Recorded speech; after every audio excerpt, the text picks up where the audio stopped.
আলহামদুলিল্লাহ অনেক ভালো টিম হয়েছে। তো অবশ্যই চেষ্টা করব যে লাস্ট ইয়ার যেহেতু চ্যাম্পিয়ন ওই ধারাবাহিকতা ধরে রাখার চেষ্টা করব। না অবশ্যই যেহেতু লাস্ট ইয়ার চ্যাম্পিয়ন অবশ্যই আমাদের টার্গেটটা ওরকমই থাকবে যে চ্যাম্পিয়ন হওয়ার। যেহেতু ধারাবাহিকতা ধরে রাখলে হয়তো বা আমরা চ্যাম্পিয়নই হব। আমার টিমের প্রতি আমার কনফিডেন্স আছে ইনশাল্লাহ। আসলে পুরনো প্লেয়ার না, হয়তো শেলটেক নামটা হয়ে গেছে পুরনো, বাট প্লেয়ার একই আছে। নতুন নাম হয়েছে তো আসলে না সবাই ভালো করুক এটাই আশা করি। বাট ওরকম কোনো প্রেশার নেই যে নতুন টিম আসছে বিদায় যে প্রেশার হবে, তা ওরকম প্রেশার নেই। আমার যে টিমটা আছে আমিও আমার টিম নিয়ে খুশি, আর আশা করবো যে আমার টিমে সবাই ভালো করবে। প্রথমত আমি বলবো যে এসব কর্পোরেট টিমগুলো উইমেন্স ক্রিকেটে আসা অনেক ভালো, কারণ তারা আসতেছে প্লেয়ারদেরকে বলবো ইনভেস্ট করতেছে এবং নতুন নতুন প্লেয়ারদেরকে ফাইন করতেছে, এটা অনেক ভালো। এবং সেকেন্ড বলবো যে আমিও লাস্ট মোমেন্টে এই টিমের সাথে অ্যাড হয়েছি এবং তাদের বলবো অফিসিয়ালরা অনেক বেশি ফ্লেক্সিবল, প্লেয়ারদেরকে অনেক বেশি ফ্রিডম দেয় এবং সবার জায়গা থেকে লাইক যেই সব ফ্যাসিলিটিসগুলো আসলে নর্মালি অন্য প্লেয়ারগুলো পায় না বা অন্য টিমগুলো পায় না, সেগুলো আমরা পাইছি এবার নতুন টিম হিসেবে। সো ফার টিম অনেক ওয়েল ব্যালেন্সড এবং বলবো যে ন্যাশনাল টিমের যে তিনজন আমরা আছি এবং প্লাস হচ্ছে আমাদের বলবো যে যারা অন্য প্লেয়ারগুলো আছে ওরা অনেক বেশি strong. So far better cricket খেলতে পারলে মাঠে ভালো একটা রেজাল্ট হবে। ফার্স্ট অফ অল দেখেন কালকেই কিন্তু আমরা এখানে একটা ম্যাচ খেলতেছি।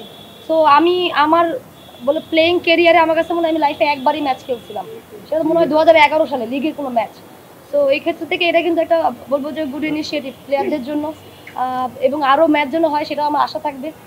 বলটা দেখেন, বল নিয়ে অনেকে কথা বলে যে হ্যাঁ বেটার বল হয়তো বা এবার আমরা ভালো কোয়ালিটির বল পাবো, কিন্তু মাঠটা দেখেন ক্ল্যাশের জন্য দেখা যাচ্ছে ফার্স্ট ডিভিশন হচ্ছে ছেলেদের, আবার অন্যান্য লিগগুলো চলতেছে, যার কারণে কিন্তু আমাদের ওরকম ভালো মাঠ আমরা এবার পাচ্ছি না। বাট এই স্লটটা না পেলে হয়তো বা আমরা বাকি এই টুর্নামেন্টটা খেলতেই পারবো না, কারণ সামনে যেহেতু আমাদের কোয়ালিফায়ার, সো কোয়ালিফায়ার আগে এই টুর্নামেন্টটা আমাদের জন্য অনেক ভ্যালুয়েবল বিকজ অফ এর আগে আমরা 4 দিন একটা ক্যাম্প করছি, সেখানে কিন্তু সবাইকে এভাবে বলা হয়েছে, কারণ মোস্ট অফ দ্য প্লেয়ার ছিল যারা বিভিন্ন ক্লাবে ছিল, যে এই মেসেজ দেওয়া হয়েছে যে এই টুর্নামেন্টটা যেন আমরা ওটা বেসিস করে খেলি যে আমরা আসলে কীভাবে নিজেদেরকে দেখতে চাই কোয়ালিফায়ারে।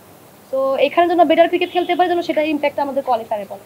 আমি মনে করি যে অনেক সময় মেয়ে প্লেয়ারদের প্রতি ইনজাস্টিস করা হয়, কারণ যারা বাইরে থাকেন তাদের কিন্তু নিজেদেরকে প্রুভ করার জায়গায় হচ্ছে ঘরোয়া লিগ। এখন ঘরোয়া লিগ যদি আপনি কন্টিনিউয়াস না খেলেন বা পরিমাণ না বাড়ান, তখন এটা অনেক প্লেয়ারের জন্য বলবো যে অনেক দুঃখকর বিষয় হয়। বাট এইবার যেটা হচ্ছে যে হয়তো বা টিম কমেছে কিন্তু টিমগুলো অনেক কম্পিটিটিভ হয়েছে, আশা করা যায় যে 4-5টা টিম অনেক বেশি ভালো স্ট্রং হয়েছে। সো কিছু কম্পিটিটিভ ম্যাচ খেলার জন্য তখন প্রত্যেকটা প্লেয়ারের একটা জায়গা হবে যে না, ডোর তো সবসময় ওপেন ন্যাশনাল টিমের জন্য, যারাই ভালো করবেন তারাই আসবেন, ফিক্সড কেউ না। সো এই ক্ষেত্র থেকে এটা একটা বড় চ্যালেঞ্জ প্রত্যেকটা প্লেয়ারের জন্য, কারণ সবাই মোরাললেস তো অনেক বেশি প্র্যাকটিস করে ইন্ডিভিজুয়ালি, এবং বিভিন্ন একাডেমিজ হয়েছে যেখানে তারা কিন্তু নিজে ইনভেস্ট করে ওখান থেকে বেটার বলে প্র্যাকটিস নিয়ে এই টুর্নামেন্ট খেলতে আসে।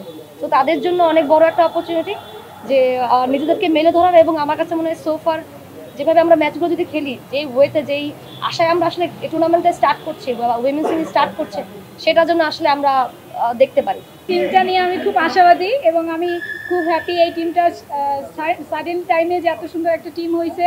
এবং আমার টিমের সবাই অনেক বি প্রফেশনাল, অনেক হাংরিনেস, তারা তাদের পারফর্ম শো করার জন্য খুবই ব্যস্ত আছে। এবং আমি মনে করি আমার টিমের সবচেয়ে হলো প্লেয়ারগুলো সবাই হলো অ্যাভারেজ। এই অ্যাভারেজ প্লেয়ার নিয়ে আমি যদি আত্মবিশ্বাস নিয়ে খেলতে পারি তাহলে আমার একটা বিশ্বাস আছে আমি ভালো করতে পারি।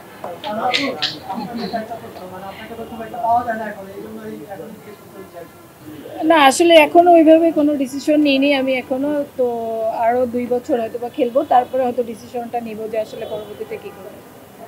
আমরা খুবই খুশি ভাইয়াকে পেয়ে, এবং ভাইয়া আমাদের ব্যাটসম্যানদের নিয়ে অনেক কাজ করেছে, তার এক্সপিরিয়েন্সগুলো আমাদেরকে শেয়ার করছে এবং বোলারদের অলসো।